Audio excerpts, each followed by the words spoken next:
Hello, everyone, and welcome to Reliving Childhood once again. I am Carly. I'm Sierra.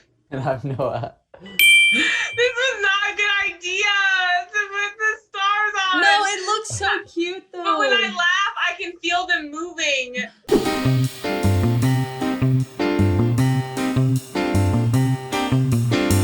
This is the first time we see like the shot where it's like Aang's like spirit figure. So what is up with that? Is that like his consciousness? Is that like the avatar entity in Aang? Like what is that? I think it's like because it happens in Korra, and I feel like it's the bridge of the two worlds, like the spirit world and the physical human world. And I feel like it's like his avatar spirit mixed with him and like holding the world, because you also like see the universe. So I think it's almost just like an enlightenment. I don't know too many specific details like in order, but like Aang drops off Sokka. I honestly don't even remember what Sokka does in this episode at all. But Aang goes to the Eastern Air Temple and meets the Guru. And they talk about the different chakras, and like they would talk about one, then it goes to somebody else. They talk about one, it goes to somebody else. And then there's like one about love where he has to give up like earthly possessions and stuff, and he can't give up Katara. And she's like, give up Katara, but I love her. I was like, Elmer. Does that mean avatars can't? Oh, isn't that a thing where avatars can't like? Is it like the Jedi where they can't marry or love? No, because Roku definitely marries and has kids. I think it's more like, okay, I keep talking about Korra, but I think specifically, the idea of giving up worldly possessions, in Korra, especially for an airbender, gives them the ability to fly, because you're not like tied down to anything on the earth. Mm-hmm. Like you are spiritually just like available. He gets an image that Katara is in trouble because back at Ba Sing Se, Katara realizes the Kyoshi warriors are the Azula gang and fights them, and I think Ty Lee probably chi blocks her again or something. Guru is like, if you leave now, you will never be able to be in the Avatar state at all. And he does like this like motion. And then he catches up with, and then Toph has been captured, but she learns to metal bend. And so she breaks it. She's like, woo, Toph, you rule. Pow. And she like breaks it open. And then she like crushes both of them in the metal thing, which they'll probably never get out of. No. And then she does that crazy like run thing with the earth, where she basically destroys the road. And then the other guy's like, I have to go to the bathroom. And they're on Appa, and they're like, so how was it? He's like, yeah, I'm good. Yeah, okay, I'm good. I'm just gonna lie. Yeah. With the Guru, it's like some kind of smoothie thing that Aang drinks, and he's like, maybe pickle or like something. Oh, these keep falling off my eyes. Pickled onion banana juice or something. And his little space thing, it like falls down like slowly. What are you laughing at, Noah? You guys both stopped talking and you were just stuck there, so I was like,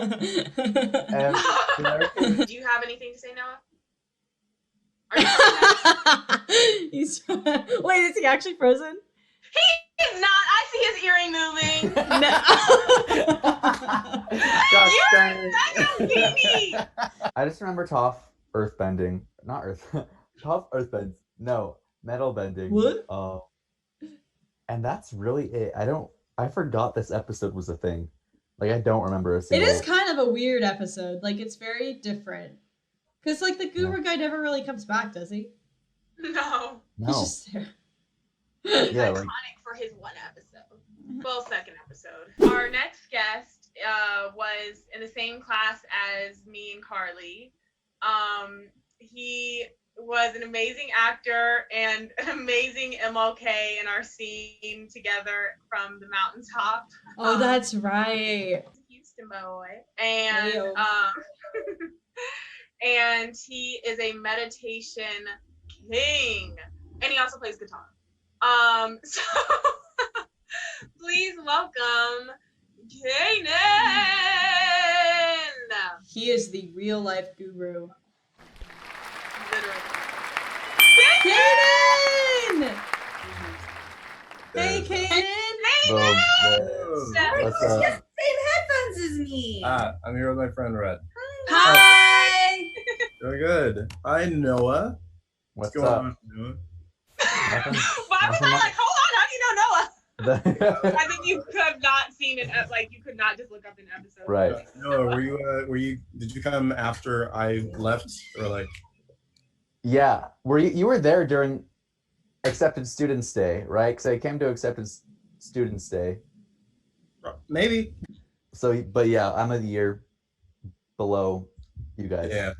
Very cool. Awesome. and you're literally below us. I never noticed that. That's kind of funny. Carly, Sierra, my God. Hello. Hey, Nick! Oh, you're still wearing your necklace. Oh, yeah, necklace. Oh, sure. This actually is the necklace It's from the when I same was one. Yeah, you Yeah. bought that in Cincinnati, right? there. Mm-hmm. Yeah. What is your major now at University of Houston? Right. So I don't know if I told you guys, but I actually have been a year out of college. I actually resigned out of it. Oh wow. Yeah. My original plan was to go to a monastery as a monk for like 3 or 4 years or so. Just to is this news to you? Yes, this is news to me. To be a monk, basically. But I talked to Buddhist communities and they weren't really supporting what I was doing, my intentions. Well, yeah, because they do it for f***ing life. They want to do it for life, and I want to be there for 3 years, and I'm not a Buddhist. I never want to be. And I was trying to deepen my practice, but also bring, teaching, sort of freshen up my teachings and sort of hone it in. What they call spiritual entrepreneurship. So they weren't super supportive of what I was doing. So for the past year, I've basically just been analyzing different options, possibly going back to school or looking at certifications. And yeah, that's pretty much been the grunt of it. But you've been teaching this past year, right? Yeah, I teach I do a webinar twice a week. That's free, for everybody to come in. I was teaching in person and would charge $15 per person or whatever. Yeah, I still sort of engage with that. I'm actually also working with an app called Plunk, which is Facebook and GroupMe had a baby. Because me and the developer of the app are friends. And so I bring meditations to the group, or I bring meditation tips and stuff like that throughout the day, or check in with them throughout the week. My dream of I want to teach meditation is a lot more complicated than I thought it would be. Because it's not as easy as teaching yoga per se.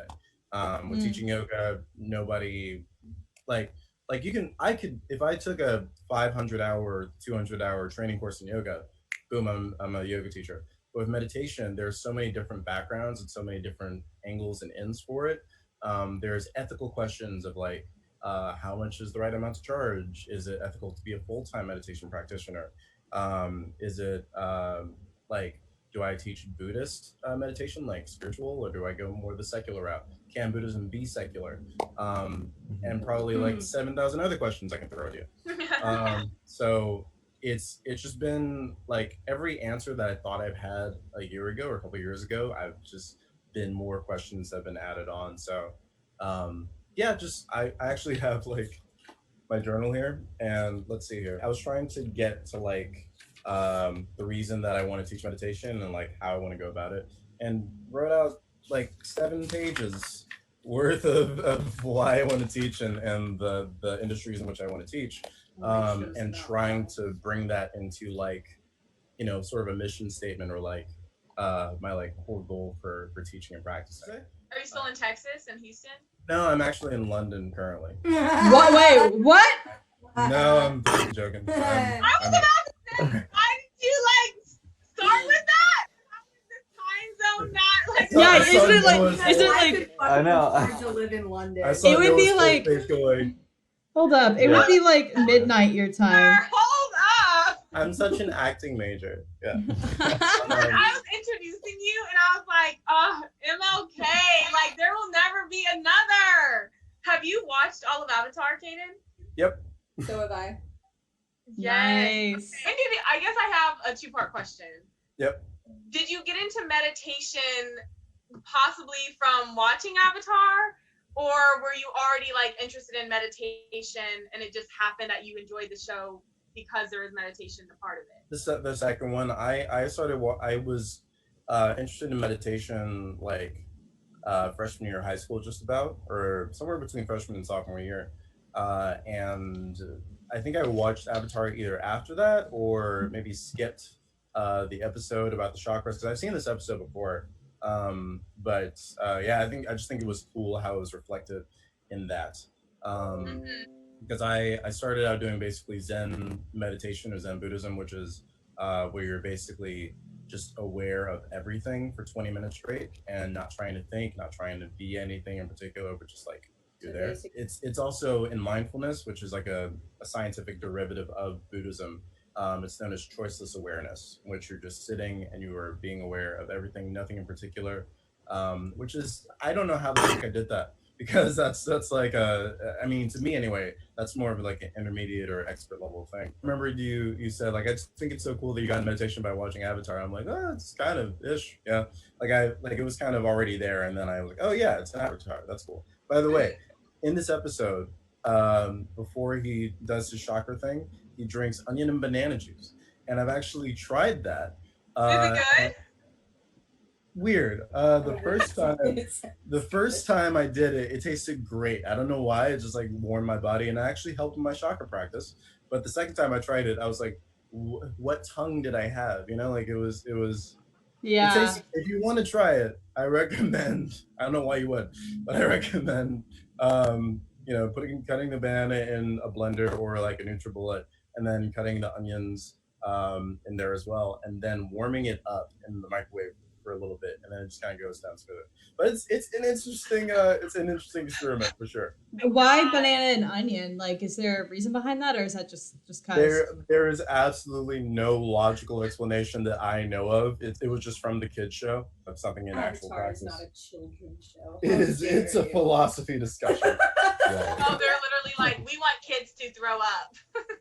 What do you think about, like, because you said you saw the episode before, what do you think about like the guru talking about the different chakras? Is that kind of similar to when you were learning about it? They're literally pretty much parallel. Wow. So how chakras work, very briefly, are that it's about finding a balance with the chakras, and it's not about getting like one supercharged or one uncharged, but like trying to bring it into a state of balance. So if you have if you have your sacral chakra is your orange chakra, and it's basically like where your bladder is located, just about. What? It's just a strange place to have chakra. It's not, yeah, but like it's over there. It's like down there somewhere, and it's linked to pleasure and creativity, and also self-expression and fun.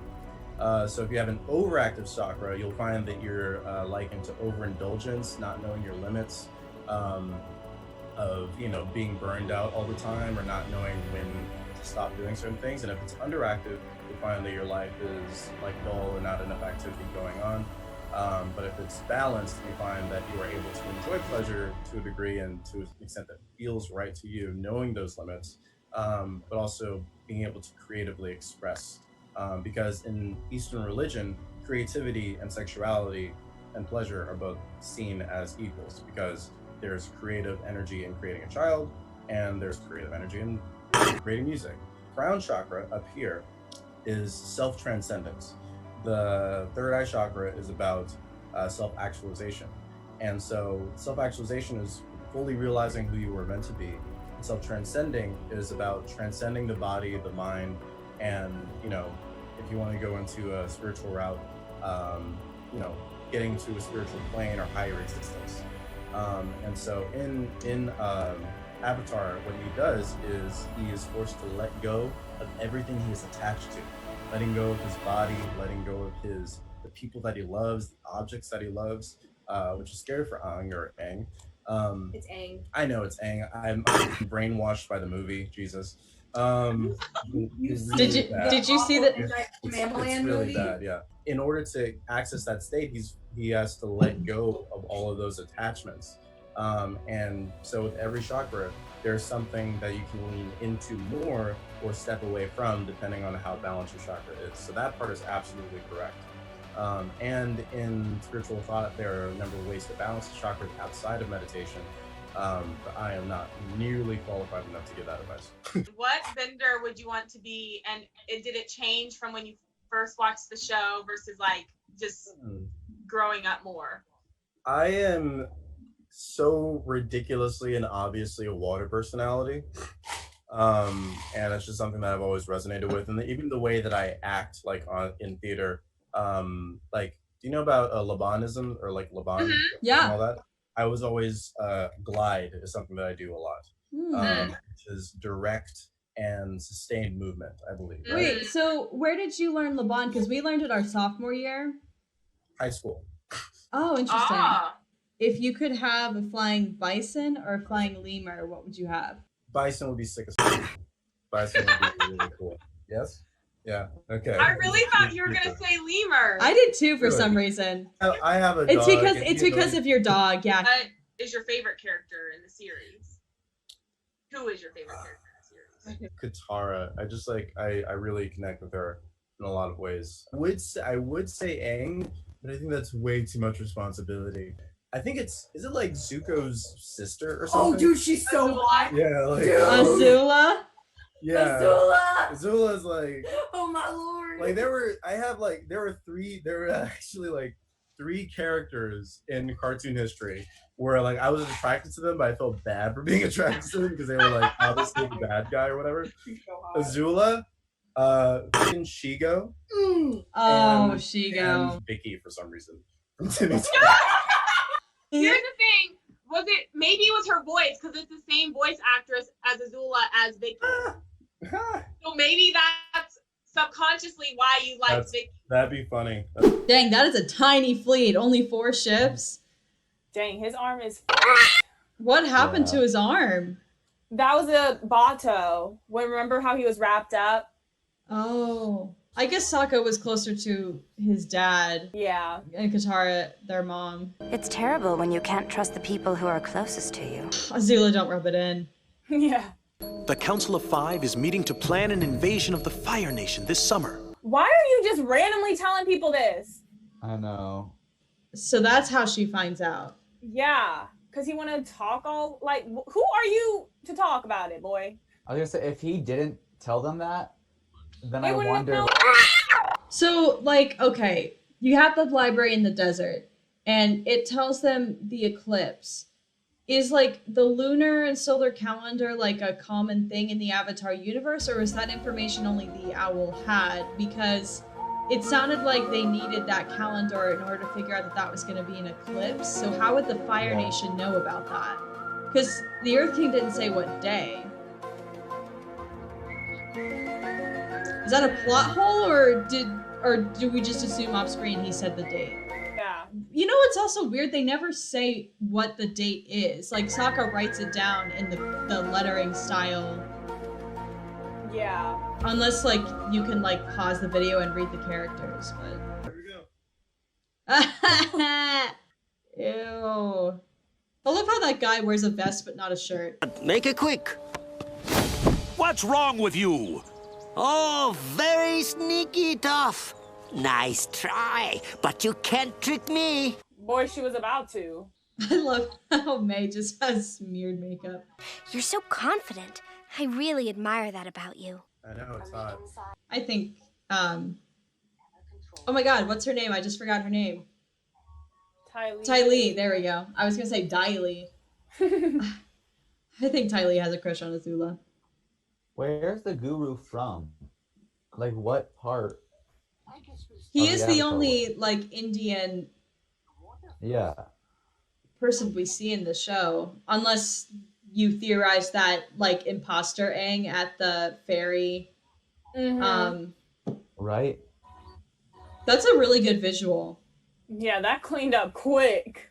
Emotional muck. That's my Finsta name. Aang was raised by monks, but he didn't learn chakras. What do you know? What kind of like teaching method the monks might have had? I would believe that they had a different subset of rules and traditions within airbending, or because chakras, at least to my understanding within the show, are more specific to people that have more than one ability, like those trying to become avatars. That's my theory. I don't know. But yeah, or maybe it was that Aang just simply wasn't old enough to learn. That's true. He also did run away. Probably Right. just learning like how to multiply. How does he know what he looks like though? True. Oh, they call it Earth Chakra here. That's funny. That was quick. It took like 5 minutes. Okay, Yeah. let's knock the, Well, knock the other also, ones Aang out. said Aang told Sokka he'd be back in a week, so I was like, "Damn, you bold, thinking you about to just get this done real quick." Could you imagine going a week only eating bananas and onions? Yo, Finally, he admits he killed them. he said, "I'm hurt, bitch. You killed, you murdered." By the way, in chakras, they kind of do this with the show too. They usually have like a corresponding element. So he's actually right about Earth chakra and water. Oh, okay. Don't know what solar plexus is. I think that might be air. What is it? Their dad is so cool. Man, their tea shop is nice. Yes. Look at his now hair. Iroh has a braid. Yeah, I like it. The Jasmine Dragon will be the best tea shop in the city. Even in times of peace, Zuko's like, ambition. Zuko is so sweet. Iroh. He has a name, Guru Pathik. Pathik? It just said in the subtitles. Fire chakra, duh. My bad. This is also a really good like recap episode. Like we always say Ember Island is the best one, but this one's pretty cool too, because it like deals with philosophy. Pickles? It's like, I don't know.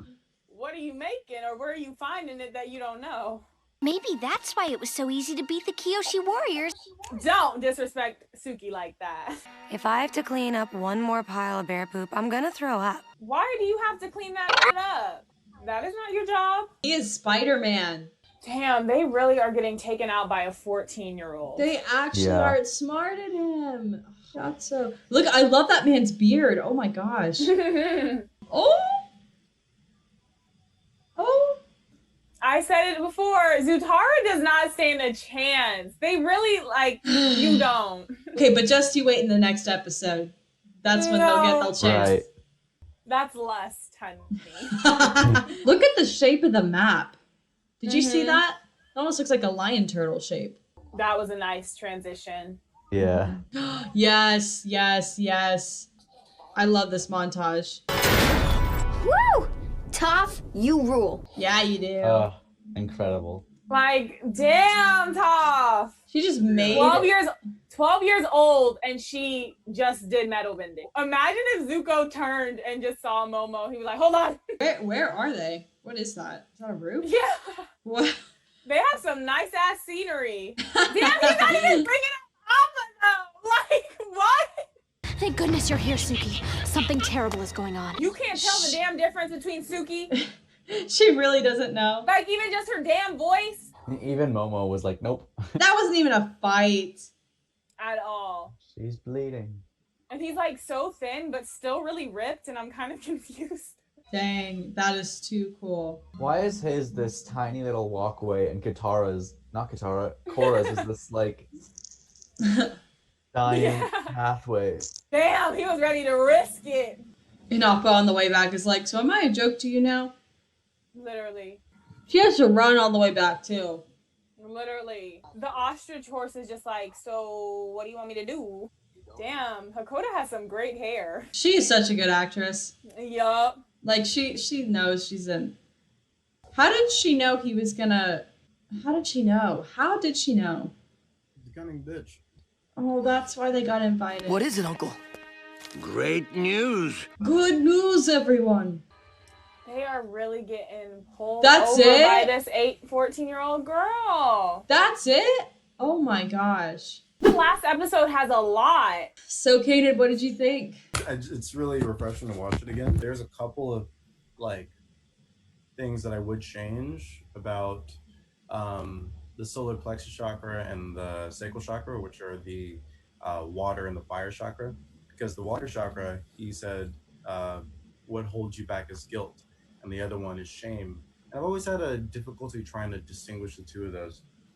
But with what I tell people when I lead them through a chakra meditation is that with the water chakra or with the sacral chakra, the thing that blocks it is guilt or overindulgence of pleasure, the harm that's been brought about by overindulgence of pleasure. You know, whether it's been choosing sleep over going to work, or choosing to go to a cooler party instead of your friend's party, or drinking too much and having to deal with that the next day. You know, that pain is what blocks the chakras. And with the fire chakra or the solar plexus chakra is a chakra that has to do with intelligence, self-trust, and sort of self-guidance. And what usually blocks that is doubt and, you know, seeing yourself as lower in self-worth or lower in self-value. But other than that, I think it was pretty much all spot on. It's so crazy that this was in a kid's show in the mid 2000s. Like, it's just so awesome. It's amazing. Like, I never even realized this was actually kind of a series recap. Truly. Shows need to learn about this is how to capture an audience is by having a rich, very detailed world. That's why Harry Potter is successful. That's why Last Airbender is successful. That's why I love Ben 10. Thank you so much for having me, you guys. This is really good. Yeah, thanks for coming on. You want to plug? I have a page on Insight to Timer, which is a free meditation app. And if you just look up Canaan Bracey, I don't know if you can see my name, but CANAAN BRACEY. If you just look that up in the search bar, you should be able to find me. Also, my Instagram is Canaan.Bracey if you want to find me there. And if you have like any random meditation questions, just email me at CANAAN4580@gmail.com. Canaan is my nickname. It's a long story. And also, if you want to reach out to me for like one-on-one private coaching, you can also reach me that way. I want to give you guys like a virtual hug. I miss you guys so much. Yeah, I miss you too, Kanan. Bye. I have a good day. This is a great episode, and I'm so glad we got Kanan to I come know. on. Yeah. That means there's only one episode left of book 2, and there's so much that's gonna happen in this episode. Literal whiplash. For only 22 minutes. Yeah, they crammed it in. Well, next episode we're gonna kick it off with the finale. Right. Pow, pow, pow. The finale!